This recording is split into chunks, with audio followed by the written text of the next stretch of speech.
बोलिए अन्नपूर्णा माता की जय। आज की इस वीडियो में हम माता अन्नपूर्णा की व्रत की पावन कथा सुनेंगे। यह व्रत मार्गशीर्ष मास के शुक्रवार को किया जा सकता है। यह व्रत 21 दिनी भी होता है। कुछ व्यक्ति इसे 16 दिनी भी करते हैं और यदि संभव न हो तो आप केवल मार्गशीर्ष की पूर्णिमा के दिन यानी कि अन्नपूर्णा जयंती के दिन भी यह व्रत कर सकती है। यदि आप व्रत नहीं रख सकते हैं तो भी आप इस व्रत की कथा भी सुन सकते हैं। आइए शुरू करते हैं आज की कथा। एक समय की बात है, काशी निवासी धनंजय की पत्नी का नाम सुलक्षणा था। उसे अन्य सब सुख प्राप्त थे, केवल निर्धनता ही उसके दुख का कारण थी। यह दुख उसे हर समय सताता था। एक दिन सुलक्षणा पति से बोली, स्वामी आप कुछ उद्यम करो तो काम चले। इस प्रकार कब तक काम चलेगा? सुलक्षणा की बात धनंजय के मन में बैठ गई और वह उसी दिन विश्वनाथ शंकर जी को प्रसन्न करने के लिए बैठ गया और कहने लगा, हे देवाधिदेव विश्वेश्वर, मुझे पाठ पूजा कुछ नहीं आता, केवल तुम्हारे भरोसे बैठा हूँ। इतनी विनती करके वह 2-3 दिन भूखा प्यासा बैठा रहा। यह देखकर भगवान शंकर ने उसके कान में अन्नपूर्णा अन्नपूर्णा अन्नपूर्णा इस प्रकार 3 बार कहा। वह कौन है, क्या कह गया? इसी सोच में धनंजय पड़ गया कि मंदिर से आते ब्राह्मणों को देखकर पूछने लगा, पंडित जी अन्नपूर्णा कौन है? ब्राह्मणों ने कहा, तू अन्न छोड़कर बैठा है इसलिए अन्न की ही बात सोचती है। जा घर जाकर अन्न ग्रहण कर। धनंजय घर गया, स्त्री से सारी बात कही। वह बोली, नाथ चिंता मत करो, स्वयं शंकर जी ने यह मंत्र दिया है, यही इसका खुलासा भी करेंगे। आप फिर जाकर उनकी आराधना करो। धनंजय फिर जैसा का तैसा पूजा में बैठ गया। रात्रि में शंकर जी ने आज्ञा दी, कहा तो पूर्व दिशा में चला जा। वह अन्नपूर्णा का नाम जपता जाता और रास्ते में फल खाता, झरनों का पानी पीता जाता। इस प्रकार कितने ही दिनों तक चलता गया। वहां उसे चांदी सी चमकती वन की शोभा देखने में आई। सुंदर सरोवर देखने में था, उसके किनारे कितनी ही अप्सराएं झुंड बनाए बैठी थी। ये कथा कहती थी और सब माँ अन्नपूर्णा इस प्रकार बार बार कहती थी। यह अघन मास की उजेली रात्रि थी। उसी रात आज से ही व्रत का आरंभ हुआ था। इसी शब्द की खोज करने वह निकला था। वह उसे वहां सुनने को मिला। धनंजय ने उसके पास जाकर पूछा, हे देवियों, आप यह क्या करती हो? उन सब ने कहा, हम सब माँ अन्नपूर्णा का व्रत करती है। व्रत करने से, पूजा करने से क्या होता है? यह किसी ने किया भी है क्या पहले? इसे कब किया जाए? कैसा व्रत है और इसकी विधि कैसी है? मुझसे भी कहो। वे कहने लगी, इस व्रत को सब कोई कर सकते हैं। 21 दिन तक के लिए 21 काठ का सूत लेना चाहिए। 21 दिन यदि न बने तो एक दिन उपवास करे। यह भी न बने तो केवल कथा सुनकर प्रसाद ले। निराहार रहकर कथा कहे। कथा सुनने वाला कोई न मिले तो पीपल के पत्ते के ऊपर सुपारी या घृत कुमारी ग्वारपाठा वृक्ष को सामने रखकर, दीपक को साक्षी कर, सूर्य, गाय, तुलसी या महादेव को बिना कथा सुनाए मुख में दाना न डाले। यदि भूल से कुछ पड़ जाए तो 1 दिवसीय फिर उपवास करें। व्रत के दिन कोई क्रोध न करे, झूठ न बोले। धनंजय बोला, इस व्रत के करने से क्या होगा? वे कहने लगी, इसके करने से अंधों को नेत्र मिले, लूलों को हाथ मिले, निर्धन के घर धन आए, बांझी को संतान मिले, मूर्ख को विद्या आए। जो जिस कामना से व्रत करे, माँ उसकी इच्छा पूरी करती है। वह कहने लगा, बहनों, मेरे भी धन नहीं है, विद्या नहीं है, कुछ भी तो नहीं है।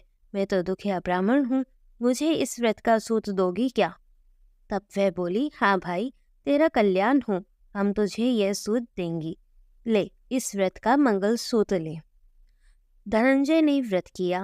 व्रत पूरा हुआ तभी सरोवर में से 21 खंड की सुवर्ण सीढ़ी हीरा मोती जड़ी हुई प्रकट हुई। धनंजय जय अन्नपूर्णा अन्नपूर्णा कहता जाता था। इस प्रकार कितनी ही सीढ़ियां उतर गया तो क्या देखता है कि करोड़ों सूर्यों से प्रकाशमान अन्नपूर्णा का मंदिर है। उसके सामने सुवर्ण सिंहासन पर माता अन्नपूर्णा विराजमान है। सामने भिक्षा हेतु भगवान शंकर खड़े हैं। देवांगनाएं चंवर डुलाती है, कितनी ही हथियार बांधे पहरा देती है। धनंजय दौड़कर जगदम्बा के चरणों में गिर गया। देवी उसके मन का क्लेश जान गई। धनंजय कहने लगा, माता आप तो अंतर्यामिनी हैं, आपको मेरी दशा क्या बताऊं। माता बोली, मेरा व्रत किया है, जो संसार तेरा सत्कार करेगा। माता ने धनंजय की जिह्वा पर बीज मंत्र लिख दिया। अब तो उसके रोम रोम में विद्या प्रकट हो गई। इतने में क्या देखता है कि वह काशी विश्वनाथ के मंदिर में खड़ा है। माँ का वरदान ले धनंजय कर आया, सुलक्षणा से सब बात कही। माताजी की कृपा से उसके घर में संपत्ति उमड़ने लगी।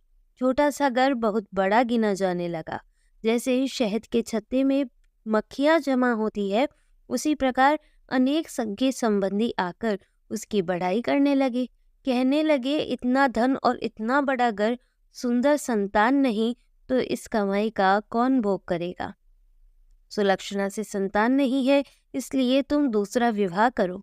अनिच्छा होते हुए भी धनंजय को दूसरा विवाह करना पड़ा और सती सुलक्षणा को सौत का दुख उठाना पड़ा। इस प्रकार दिन बीतते गए। फिर अघन मास आया। नए बंधन से बंधे पति से सुलक्षणा ने कहलाया कि हम व्रत के प्रभाव से सुखी हुए हैं, इस कारण यह व्रत छोड़ना नहीं चाहिए। यह माताजी का प्रताप है जो हम इतने संपन्न और सुखी है। सुलक्षणा की बात सुन धनंजय उसके यहाँ आया और व्रत में बैठ गया। नई बहू को इस व्रत की खबर नहीं थी। वह धनंजय के आने की राह देख रही थी। दिन बीतते गए और व्रत पूर्ण होने में 3 दिवस बाकी थे कि नई बहू को खबर पड़ी। उसके मन में ईर्ष्या की ज्वाला दहक रही थी। सुलक्षणा के घर आ पहुंची और उसने वहां भगदड़ मचा दी। वह धनंजय को अपने साथ ले गई। नए घर में धनंजय को थोड़ी देर के लिए निद्रा ने आ दबाया। इसी समय नई बहू ने उसका व्रत का सूत तोड़कर आग में फेंक दिया। अब तो माताजी का कोप जाग गया। घर में अकस्मात आग लग गई, सब कुछ जलकर खाक हो गया। सुलक्षणा जान गई और पति को फिर अपने घर ले आई। नई बहू रूठकर पिता की घर जा बैठी। पति को परमेश्वर मानने वाली सुलक्षणा बोली, नाथ घबराना नहीं, माताजी की कृपा अलौकिक है। पुत्र कुपुत्र हो जाता है पर माता कुमाता नहीं होती। अब आप श्रद्धा और भक्ति से आराधना शुरू करो, वे जरूर हमारा कल्याण करेंगी। धनंजय फिर माता के पीछे पड़ गया। फिर वही सरोवर सीढ़ी प्रकट हुई, उसमें माँ अन्नपूर्णा कहकर वह उतर गया। वहां जा माताजी के चरणों में रुदन करने लगा। माता प्रसन्न हो बोली, यह मेरी स्वर्ण की मूर्ति ले, उसकी पूजा करना तो फिर सुखी हो जाएगा। जा, तुझे मेरा आशीर्वाद है। तेरी स्त्री सुलक्षणा ने श्रद्धा से मेरा व्रत किया है, उसे मैंने पुत्र दिया है। धनंजय ने आंखें खोली तो खुद को काशी विश्वनाथ के मंदिर में खड़ा पाया। वहां से फिर उसी प्रकार घर को आया। इधर सुलक्षणा के दिन चढ़े और महीने पूरे होते ही पुत्र का जन्म हुआ। गांव में आश्चर्य की लहर दौड़ गई, मान्यता आने लगी। इस प्रकार उसी गांव के निसंतान सेठ के पुत्र होने पर उसने माता अन्नपूर्णा का मंदिर बनवा दिया। उसमें माताजी धूमधाम से पधारी, यज्ञ किया और धनंजय को मंदिर का आचार्य का पद दे दिया। जीविका के लिए मंदिर की दक्षिणा और रहने के लिए बड़ा सुंदर सभावन दिया।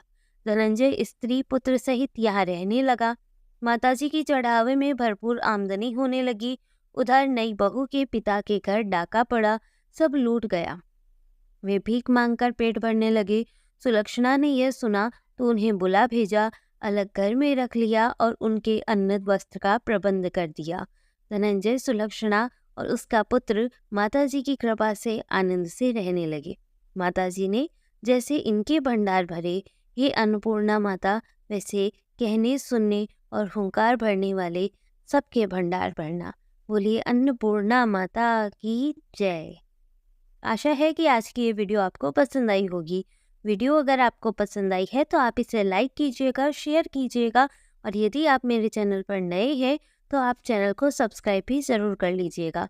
इससे मेरी आने वाली सभी नई वीडियोस की नोटिफिकेशन आपको सबसे पहले मिलती रहेगी। Thank you for watching. जय माँ अन्नपूर्णा।